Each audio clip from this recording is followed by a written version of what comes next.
ਅਗਲੀ ਜਿਹੜੀ ਗੱਲ ਕਰਦੇ ਜਾਈਏ ਇਲੈਕਟ੍ਰਿਕ ਹੈਵੀ ਟਰੱਕ ਮੇਕਰ ਜਿਹੜੀ ਨਿਕੋਲਾ ਜਿਨ੍ਹਾਂ ਨੇ ਹਾਈਡਰੋਜਨ ਸੈੱਲ ਜਿਹੜੀ ਟੈਕਨੋਲੋਜੀ ਉਸ ਦੇ ਉੱਤੇ ਵੀ ਕੰਮ ਜਿਹੜਾ ਉਹ ਕਰ ਰਹੇ ਸੀ।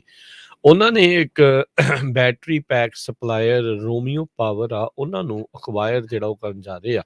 $144 ਮਿਲੀਅਨ ਦੇ ਵਿੱਚ ਇਹਨਾਂ ਨੇ ਇਸ ਕੰਪਨੀ ਨੂੰ ਆਪਣੇ ਅੰਡਰ ਜਿਹੜਾ ਉਹ ਕਰਨਾ ਆ।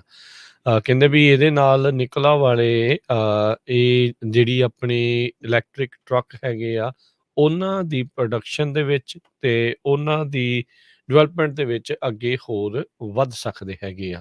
ਸੋ ਕਹਿੰਦੇ ਵੀ ਸਪਲਾਈ ਚੇਨ ਨੂੰ ਲੈ ਕੇ ਆਲਰੇਡੀ ਕਾਫੀ ਰੌਲਾ ਜਿਹੜਾ ਆ ਉਹ ਚੱਲ ਰਿਹਾ ਹੈਗਾ ਵੀ ਬੈਟਰੀਆਂ ਦਾ ਪਤਾ ਨਹੀਂ ਕਿੱਦੋਂ ਮਿਲਣੀਆਂ, ਕਿੱਥੇ ਮਿਲਣੀਆਂ, ਕਿਵੇਂ ਹੋਣਗੀਆਂ। ਸੋ ਉਹਨਾਂ ਨੇ ਉਸ ਸਪਲਾਇਰ ਨੂੰ ਹੀ ਜਿਹੜਾ ਇੱਕ ਹਿਸਾਬ ਦੇ ਨਾਲ ਹਰਜੋਤ ਸਿੰਘ ਜੀ ਖਰੀਦ ਰਿਹਾ ਤਾਂ ਜੋ ਉਹਨਾਂ ਦੇ ਟਰੱਕਾਂ ਦੇ ਲਈ ਉਹਨਾਂ ਨੂੰ ਬੈਟਰੀ ਪੈਕਸ ਦੀ ਕੋਈ ਸਮੱਸਿਆ ਜਿਹੜੀ ਉਹ ਨਾ ਆਵੇ।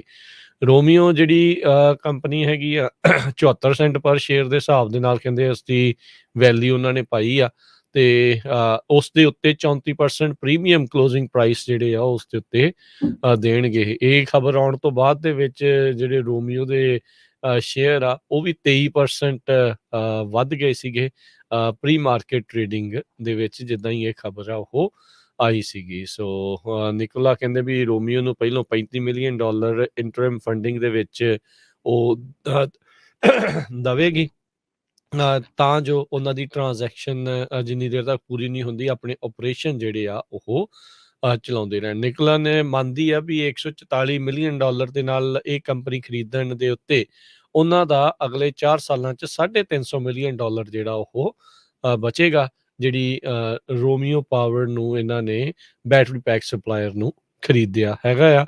ਸੋ ਟਰੱਕਿੰਗ ਦੇ ਵਿੱਚ ਜਿਹੜੇ ਬੈਟਰੀ ਪਾਵਰਡ ਟਰੱਕਸ ਹੈਗੇ ਆ ਇਲੈਕਟ੍ਰਿਕ ਟਰੱਕਸ ਆ ਉਹਨਾਂ ਦੀ ਦੌੜ ਕਾਫੀ ਤੇਜ਼ ਇਸ ਟਾਈਮ ਹੋ ਚੁੱਕੀ ਹੈਗੀ ਆ। ਸੋ ਨਿਕੋਲਾ ਦਾ ਤੇ ਉੱਦਾਂ ਵੈਸੇ ਵਿਵਾਦ ਜਿਹਾ ਵੀ ਜਿਹੜਾ ਹੋ ਰਿਹਾ ਸੀਗਾ।